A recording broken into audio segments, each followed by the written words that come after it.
Bonjour à tous, quelques minutes de retard. Je vais essayer d'être. J'espère que vous allez bien. Bonjour à tous, à toutes et tous. Je vais essayer d'être assez bref et synthétique et revenir pour ceux qui n'ont pas suivi l'émission hier matin chez André Berkoff sur ces événements qui se sont déroulés place d'Italie, parce que là je vois que ça part un peu dans tous les sens et chacun y va de sa petite interprétation, fantasme, et je voudrais faire un point le plus factuel possible et essayer de l'actualiser. Alors, qu'est-ce qui s'est passé samedi? Soyons bien clairs, à l'occasion de cet anniversaire. Donc moi je suis arrivé à peu près 9h30 place d'Italie, salut à tous.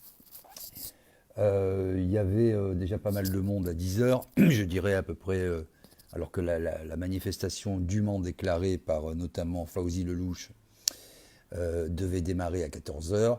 À 10h, et Stéphane, j'ai vu que tu as fait un commentaire, et tu as raison d'ailleurs, je le reprendrai sur les quatre catégories d'hommes en noir, je suis d'accord. Donc à 10h, il y avait déjà, je dirais, pas mal de monde, à peu près, je dirais, un millier de personnes. Et des gilets jaunes, beaucoup de gilets jaunes, des gens que je n'avais pas vus depuis longtemps, qui n'étaient plus là sur les actes, parce que effectivement, c'est pas très rassurant euh, d'aller manifester dans la rue. Vous avez vu qu'il y a encore beaucoup, chaque fois, de violence, et que chaque semaine, ça monte d'un cran. Et je dirais que ce qui s'est passé place d'Italie samedi signe une espèce de point de non-retour.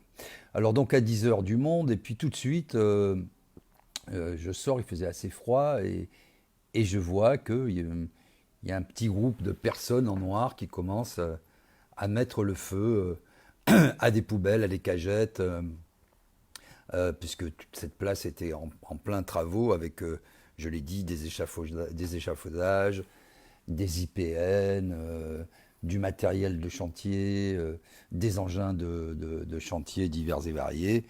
Bref, un terrain de jeu tout à fait favorable aux affrontements, et on peut se demander pourquoi ça a été choisi, ce lieu. Et d'ailleurs, le maire du 13e avait alerté la préfecture en disant attention, attention, attention, avec cette place est en travaux, il va y avoir des problèmes puisqu'il y a énormément de matériel euh, disponible et tout à fait dangereux. Alors, jusqu'à présent, vous avez vu, vous avez suivi pas mal de live où vous étiez dans des actes. Vous avez vu qu'il était très difficile pour les gilets jaunes, simplement vêtus d'un masque en papier, d'entrer dans les manifestations, ou simplement parfois d'avoir un gilet qui était interdit, un t-shirt avec des verbalisations ou même des gouttes en disant si vous avez des gouttes ou un masque, c'est que vous voulez aller au combat, et donc on arrêtait les gens préventivement. Or là, c'est pas du tout des serre-joints aussi, effectivement. C'est pas du tout ce qui s'est passé. La place était ouverte aux 4 vents, et donc il a commencé à y avoir des incendies avec des cagettes qui étaient là, des engins même de la ville de Paris avec des cagettes. Euh, C'était assez étonnant de voir la circulation au départ n'était même pas bouclée. Donc les gens passaient comme ça, dans cette espèce de bordel ambiant dont on a aujourd'hui l'habitude. Donc la place était ouverte, et les premiers feux démarrent, et il y avait simplement une vingtaine, de policiers. C'est tout, en tout, et pour tout. Vous pouvez regarder mes lives, un petit cordon là de policiers. Et donc les feux aux quatre coins de la place prenaient en toute impunité. Alors, ça pose pas mal de questions, parce qu'évidemment, déjà, les gilets jaunes et les gens qui revêtaient un gilet jaune ou qui étaient là pour l'anniversaire, face à ça, ils se sont rapidement dispersés, ils sont sortis, parce qu'à ce moment-là, entre 10h et 11h, il n'y avait pratiquement pas de policiers, ni sur la place, ni à l'extérieur de la place, sur les rues adjacentes qui menaient à cette place. Il était très aisé, très facile de sortir et de quitter la place. Alors il y a différentes catégories de gens en noir. C'est ça sur le point sur lequel je voudrais revenir. Donc je dirais premièrement, parce qu'on dit toujours Black Bloc, et ensuite les chaînes d'infos annonnent cette espèce de mots valises, d'expressions toutes faites. Il y en a quelques-unes, hein, comme ça, Black Bloc, ultra-gauche, complotisme, fake news, on les connaît, je ne vais pas revenir sans cesse là-dessus. Ce qui est intéressant, c'est moi je vais essayer comme d'habitude d'être calme, pondéré et factuel, et d'expliquer exactement ce qui s'est passé et quelle est la typologie de ces personnes. Premièrement, donc des jeunes gens habillés en noir de pied en cap, euh, qui crient souvent ah anticapitaliste, ah vous savez ce cri de guerre anticapitaliste. Bon. Ces jeunes gens, ils sont démocraties, ils ont le droit de crier tout ce qu'ils veulent, il n'y a pas de problème. Oui, je suis un peu grippé, je suis désolé. Sauf que, à un moment, je vois pas bien comment on fait avancer la cause des Gilets jaunes ou qu'est-ce que ça a à voir avec le Black Bloc quand vous avez des jeunes gars et des jeunes filles qui sont là à cramer des poubelles, du mobilier urbain, tapant pendant 10 minutes sur un abribus en essayant de le faire tomber alors que ça ne fonctionnait pas. Je dois dire que c'est assez pitoyable et que ça ne rend service à personne parce que ça vient ensuite justifier une répression qui est sans cesse plus grande. Voilà, donc ça, que le Black Bloc s'interpose, moi j'en ai rencontré, j'ai discuté avec certains sur certains actes, s'interpose entre les forces de l'ordre et fasse bloc justement pour défendre les manifestants qui sont devant, se mettre en première ligne. Bah, ça c'est le Black Bloc, ok, on est d'accord, on n'est pas d'accord, c'est une technique, on la connaît, oui c'est beaucoup les lacrymos aussi, et donc voilà. Moi, je trouve ça un petit peu limité et au contraire contre-productif. Ensuite, en noir, vous avez effectivement, oui, les Black Blocs s'attaquent à tout ce qui concerne le capitalisme, très bien, on connaît, mais enfin là, je vois pas en quoi brûler un scooter 125 avec une plaque encore 75 ancien mode, c'est vous dire sans doute la personne qui a besoin de ça pour aller bosser, aller cramer des petites voitures, des scooters, des motos, etc. pour des gens qui bossent, je ne vois pas en quoi c'est s'attaquer au symbole du capitalisme et faire avancer les revendications des Gilets jaunes, mais passons. Ensuite, deuxième catégorie d'hommes noirs, effectivement, il y a des hommes de la BAC.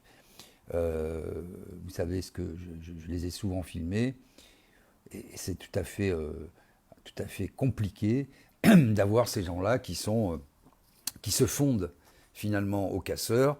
On ne sait plus qui est qui. Alors ils font du saute dessus, comme ils disent dans le jargon, c'est-à-dire qu'ils attrapent, soi-disant, des manifestants les plus virulents et qui ensuite ils les ramènent ensuite derrière le cordon de CRS ou de gendarme mobile pour procéder à des interpellations. Voilà. Donc oui, bah, sur le blog, je suis, je pense, assez bien renseigné.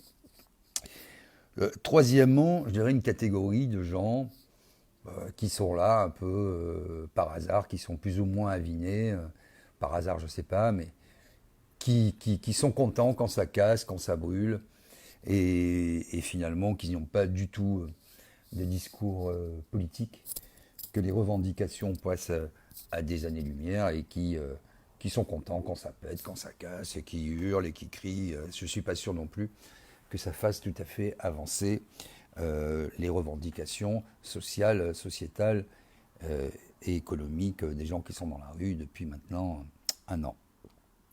Quatrièmement, et là Stéphane Espic, que vous connaissez tous, puisque, enfin pour beaucoup qui suivent les Gilets jaunes, je l'ai rencontré souvent, il filme, il est là, il est parmi, depuis le début dans les actes.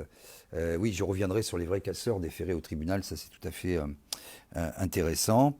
Il y a effectivement la brigade de répression des actions violentes, la BRAV, hein, de la préfecture de police, qui est justement censée exfiltrer les gens les plus violents des manifs. Mais on a vu nous-mêmes, on est beaucoup à le constater, que ces gens-là se mélangent et que chaque fois que ça tape et que ça brûle, on les voit d'un côté, on les voit de l'autre, on ne sait plus où on en est et règne la plus grande confusion. Donc vous avez d'un côté des gens qui jouent à la guéguerre et qui enflamment complètement les manifestations. De l'autre, des gens qui sont habillés selon le même dress code et quelques policiers et gendarmes au milieu qui sont plutôt en défense et qui sont tout à fait jetés en pâture comme les manifestants. Alors voilà où nous en sommes aujourd'hui. Et c'est pour ça que je voulais vous dire, vous avez vu la violence qui s'est exprimée samedi. Je le dis comme je le pense. La sécurité des gilets jaunes pacifiques qui viennent là pour exprimer encore une fois leurs revendications, faire part de leur quotidien. Vous connaissez les revendications, j'y reviens pas. Cette sécurité n'est plus assurée.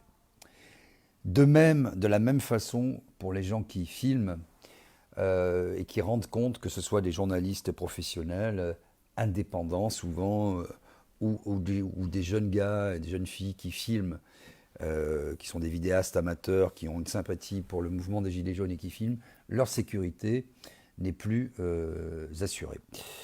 Vous avez vu le jeune Julien là, qui a été opéré, et j'ai discuté avec quelques personnes ce matin qui ont allé le voir du côté de Lille, et il a perdu son œil. Voilà. Donc il va s'ajouter à la liste, à la nombreuse liste des gens. Et alors, je sais qu'un syndicat de commissaires a dit que quelqu'un avait ramassé la grenade et l'avait lancée. Enfin, bon, moi je veux bien, puisque ces messieurs ont des caméras et s'ils ont des images, qu'ils les produisent.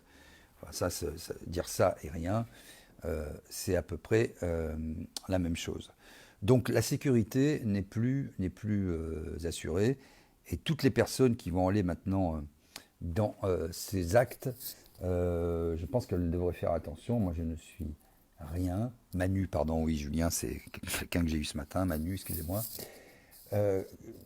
Attention, que je me disais, je ne suis rien dans les Gilets jaunes et je me garderai bien de donner un conseil, une injonction, quoi que ce soit. Je donne simplement mon avis.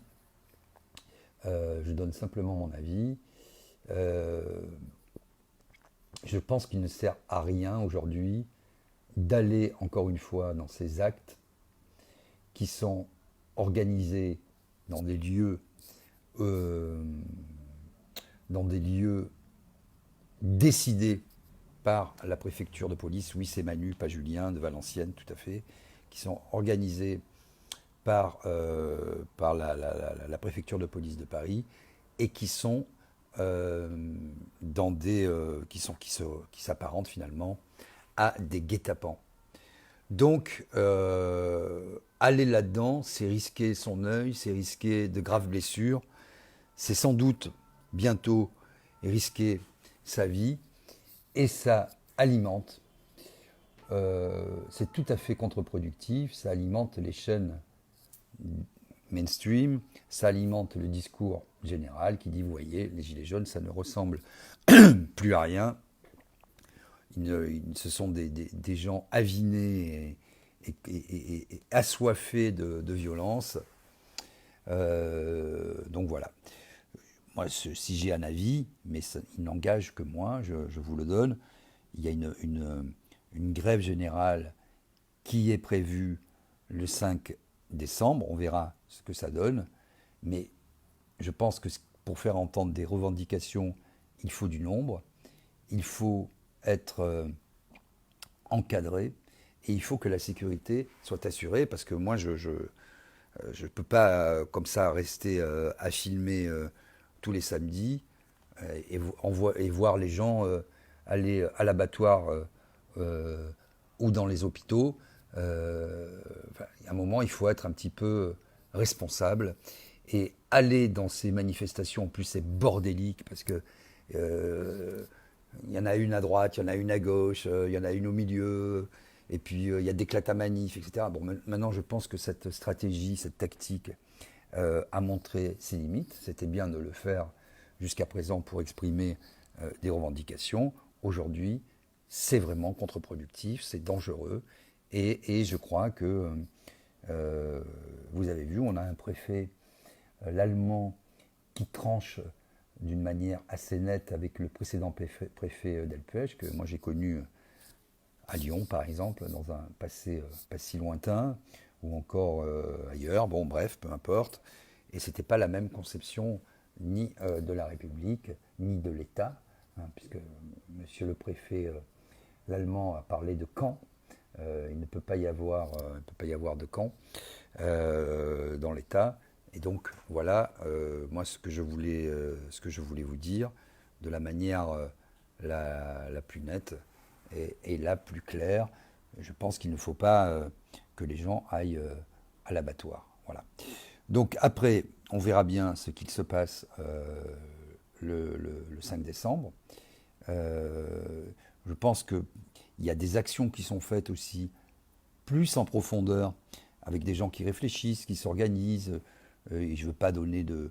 Par exemple, vous avez Priscilla, qui a fait la Ligue citoyenne, vous avez la ligne jaune, vous avez des tas de Priscilla et Jérôme, vous avez la ligne jaune, il y a des gens qui réfléchissent, qui s'organisent. Je pense qu'on est à un point de non-retour, et il faut bien le comprendre, que d'aller dans ces actes aujourd'hui,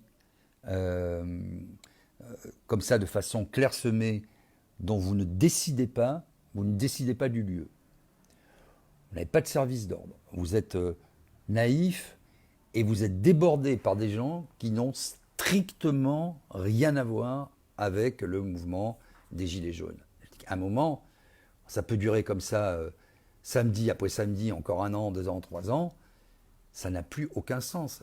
Et cette bataille du terrain sera non seulement perdue, parce qu'il y a de moins en moins de gens qui sont apeurés, hein, on les comprend, ils sont apeurés, les gens, les familles disparaissent, et puis il y a beaucoup de dispersion, et encore une fois, ces affrontements servent un discours officiel qui dit, regardez, factieux, séditieux, etc. Et ne vous y trompez pas, ça marche. Ça fonctionne. Ne croyez pas, parce que vous êtes sur les réseaux et que vous êtes les plus éclairés, les plus éveillés, que vous avez suivi le mouvement depuis le début et que vous avez vu cette fraternité qui s'est exprimée, ne croyez pas que dans le grand public, les gens soient aussi éveillés et au fait que vous tous qui suivez ces manifestations, qui y participez, parce que je rappelle qu'il y a encore à peu près 2 tiers des Français qui s'informent par les grands journaux d'information, qui écoutent le JT de TF1, le JT de France 2, et qui ensuite vont relayer d'une manière tout à fait orientée, je dirais, les discours officiels sur le nombre de participants. Quand vous avez quelqu'un qui, comme ça, casse une stèle, je vais y revenir d'ailleurs, donne, je ne sais pas moi, une dizaine, une vingtaine de coups sur la stèle sans être inquiété et qui part, etc. C'est quand même tout à fait étrange. Quand vous avez des gens qui renversent des voitures et qu'on entend parler, puisque j'en ai parlé ce matin par exemple avec Gabin, qui disent bon, allô, ouais c'est moi, on va aller prendre la Clio là-bas, elle est garée là-bas, et puis que vous avez comme ça ensuite 5, 6, 7 personnes qui vont vous retourner une voiture et qui partent, et qu'il ne se passe rien. Écoutez, moi je veux bien. Je ne crois pas que beaucoup, Stéphane Espic pourra lui-même en témoigner, parmi les gens déférés, on est beaucoup de casseurs. On a souvent des gilets jaunes qui se font prendre, hein, qui sont au milieu et qui ne comprennent pas pourquoi. Donc je crois que ce point de non-retour a été atteint et que maintenant il faut que les uns et les autres réfléchissent à des actions plus en profondeur, plus concertées. Stéphane parlait de confédération. effectivement, je crois que il faut que les gens s'unissent, réfléchissent, changent de mode d'action et arrêtent d'aller se faire tirer comme des lapins au baltrap, quoi. Voilà. Quant au Black Bloc réel, j'en ai discuté avec beaucoup de gens, on les a vus, hein, sur certains actes intervenir. Bon, maintenant j'ai suffisamment de recul pour en parler. Euh, Ils ont un code d'honneur, ils ont une façon d'agir. Après, on est d'accord, pas d'accord. Moi, je ne suis pas là pour juger qui je suis, pour juger, etc. En tout cas, je peux vous dire que moi, ce que j'ai vu, je l'avais déjà vu à l'acte 18, je l'avais vu dans beaucoup d'actes, des gens qui s'en prennent à des types dans des voitures et qui les sortent pour leur taper dessus.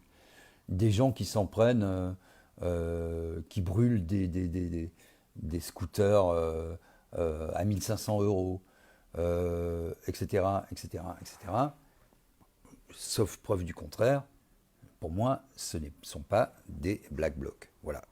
Donc, il y a beaucoup d'instrumentalisation, puisqu'après l'acte 3, où les forces de police et l'État, dans son intégralité, a été complètement débordé, on est passé ensuite à cette instrumentalisation de la violence, le tout propagé par la plupart des médias qui faisaient leur titre là-dessus, l'ouverture de tous les journaux. Vous avez l'habitude, encore un samedi des Gilets jaunes, une participation en baisse et toujours plus de casse. Donc, je crois qu'il faut faire attention à la loupe des réseaux sociaux et vous voyez, il y a une espèce de dichotomie entre les revendications qui sont encore appuyées et soutenues par plus des 2 tiers des Français. Il y a cette dichotomie, et puis sur le mode d'action, donc avec le mode d'action qui est de plus en plus réprouvé, et qui va faire que petit à petit, et qui a déjà vidé complètement les actes des Gilets jaunes authentiques, mais qui va aussi faire en sorte, en répondant à une stratégie que les uns et les autres se laissent dicter par les lieux, par les formes d'organisation, par cette espèce de nassage et de gazage massif, par cette lassitude aussi, cet énervement qui vient, ça va servir, ça va complètement tuer les revendications. Nous sommes, on le sait tous maintenant, puisqu'on a 1 an d'image dans une espèce de manipulation à grande échelle.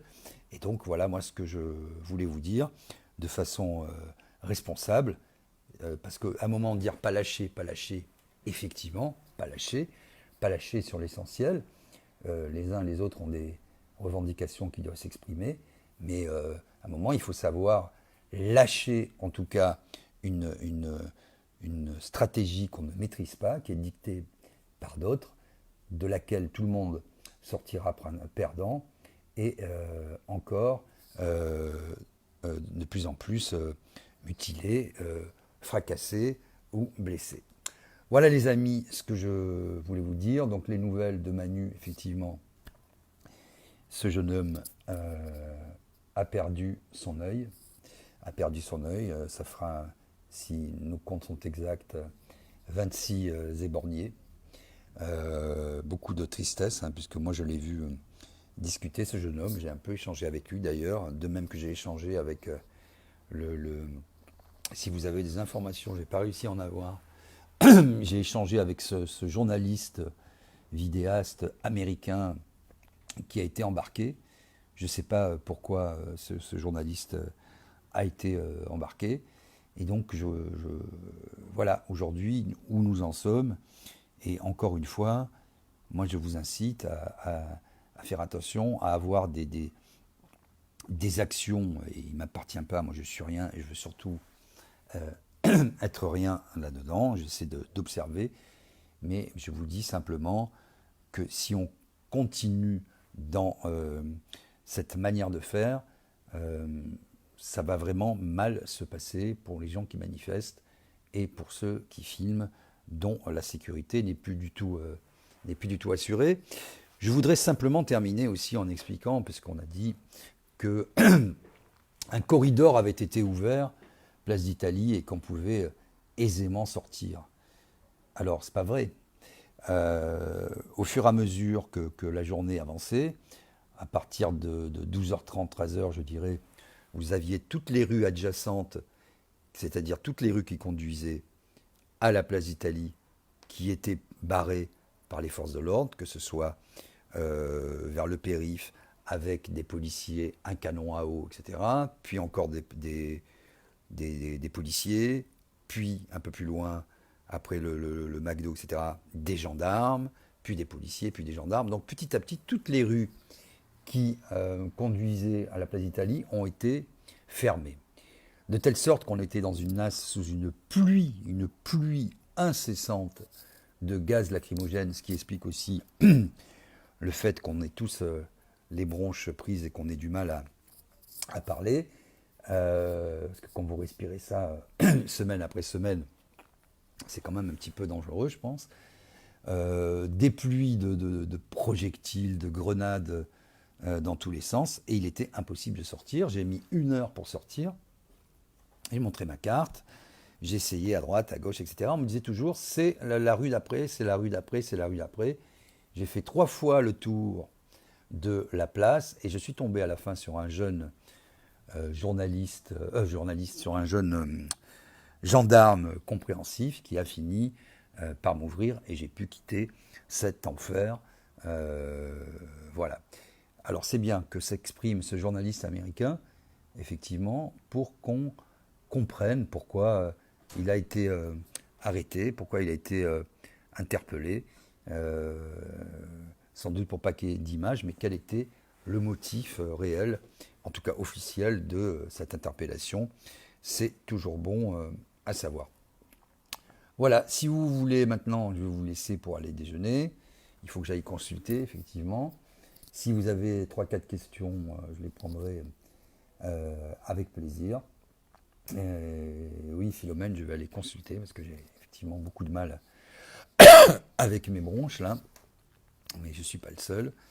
J'ai vu d'ailleurs le jeune chimiste là, j'ai pris rendez-vous avec lui pour qu'il nous explique un petit peu ce qu'il y a dans ces fameux gaz lacrymogènes.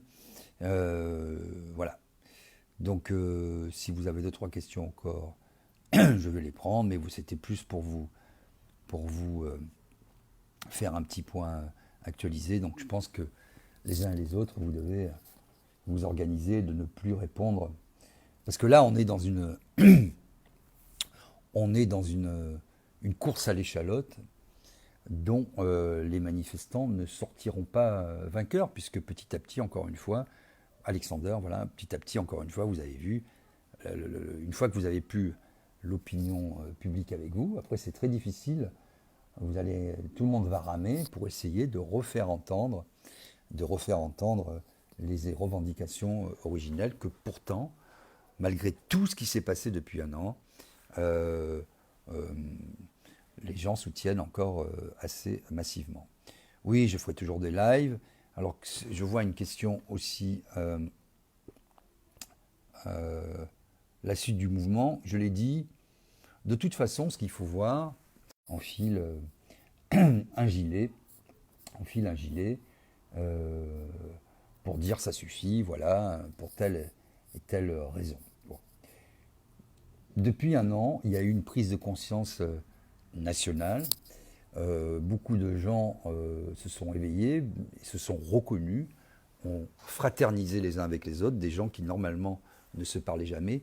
Et ces graines, elles ont été semées profondément, parce que quoi qu'on en dise, il ne se passe pas un jour qu'un homme politique, un média ou dans la rue, on ne parle des Gilets jaunes.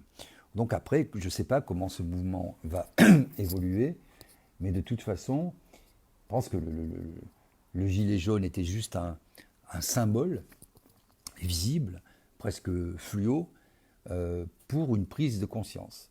Moi, maintenant, depuis le début, je parle depuis assez vite, hein, je parle des Français, et je pense qu'aujourd'hui, ces graines sont en train de germer dans la tête des Français. Et il y a beaucoup de gens, effectivement, qui travaillent chacun de leur côté.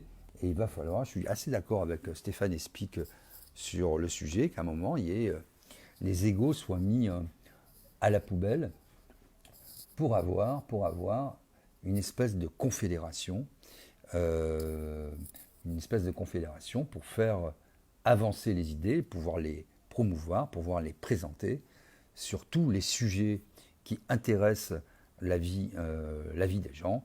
Et puis voilà, et puis peut-être que la grève, vous savez, il y a deux choses qui comptent dans un pays quand on voit qu'un pays va mal, parce que ça craque aujourd'hui de partout dans notre pays, que ce soit à l'hôpital, dans l'éducation nationale, dans la police aussi, dans la gendarmerie, dans l'armée, partout, partout, partout. Vous voyez le nombre de pauvres qui ne cesse d'augmenter. Donc c'est en train de craquer de partout. Et il faut que vraiment, mais ça sera le plus difficile, que les gens mettent leur ego à la poubelle. Donc il y a deux choses, je disais, qui comptent, effectivement. Une ligne claire, des gens unis, qui ont des revendications construites. Et puis, quoi qu'on en dise, combien de divisions, c'est le nombre. C'est le nombre qui compte. Et puis, sans doute aussi, la grève. La grève, puisque, vous savez, moi je connais aussi des chefs d'entreprise qui, pendant les grèves, n'ont plus payé ont payé bien sûr les salaires, mais n'ont plus payé d'impôts, etc. Et ce qui fait, pendant les grèves Juppé, par exemple, que les gens sont obligés, les gouvernants, de se remettre en question. C'est la seule chose qui fonctionne, parce que si ça continue comme ça, les rues vont se vider peu à peu. Il n'y aura pas d'état d'âme, je vous le dis. Il n'y aura aucune inflexion. J'ai rencontré beaucoup de gens. Je parle aussi avec beaucoup de policiers. Il n'y aura pas d'inflexion sécuritaire. Il n'y aura pas d'inflexion en matière de répression. Et donc voilà où on en est aujourd'hui. Voilà ce que je voulais vous dire. Pardon pour ceux qui ont déjà entendu ce que j'ai dit hier, mais il paraissait intéressant de faire ce petit point et que chacun réfléchisse de son côté pour qu'ensuite on partage. Parce que, encore une fois, moi, mon idée, et j'essaie d'être là pour ça, c'est de faire entendre les attentes de toutes ces personnes qui se sont réveillées, qui ont décidé de sortir de chez elles et qui portent, je pense, quelque chose qui vient de loin et de tout à fait légitime. Voilà les amis, bon appétit, à bientôt, portez-vous bien et ben écoutez, partagez, et puis réfléchissons, restons unis et surtout pacifiques. Parce que plus c'est grave, vous avez vu, moi j'essaie, Dieu sait que j'ai le sang chaud, plus c'est grave, plus les faits doivent être rapportés d'une manière impartiale, objective, sans en rajouter. Voilà. Vous voyez ce que je veux dire ? À un moment, si on a une image et qu'on arrive à démontrer quelque chose, on publie l'image. C'est pas la peine d'utiliser des noms d'oiseaux, etc. Vous avez vu ce matin, on a démonté en un quart d'heure l'histoire du bouclier. Ah oui, c'est ça que j'ai oublié de vous dire aussi, cette fameuse histoire du bouclier. Alors, effectivement, le bouclier, c'était une prise de guerre. Il a été ramassé. Il y a des gens qui posaient avec, qui ont fait des photos, qui trouvaient ça très malin. Bon, moi je trouve ça stupide, mais bon, ok. Si le but c'est d'aller choper les boucliers des gendarmes, alors là, on va faire des grands jeux. C'est Interville. Ah, j'ai chopé le bouclier du gendarme, etc.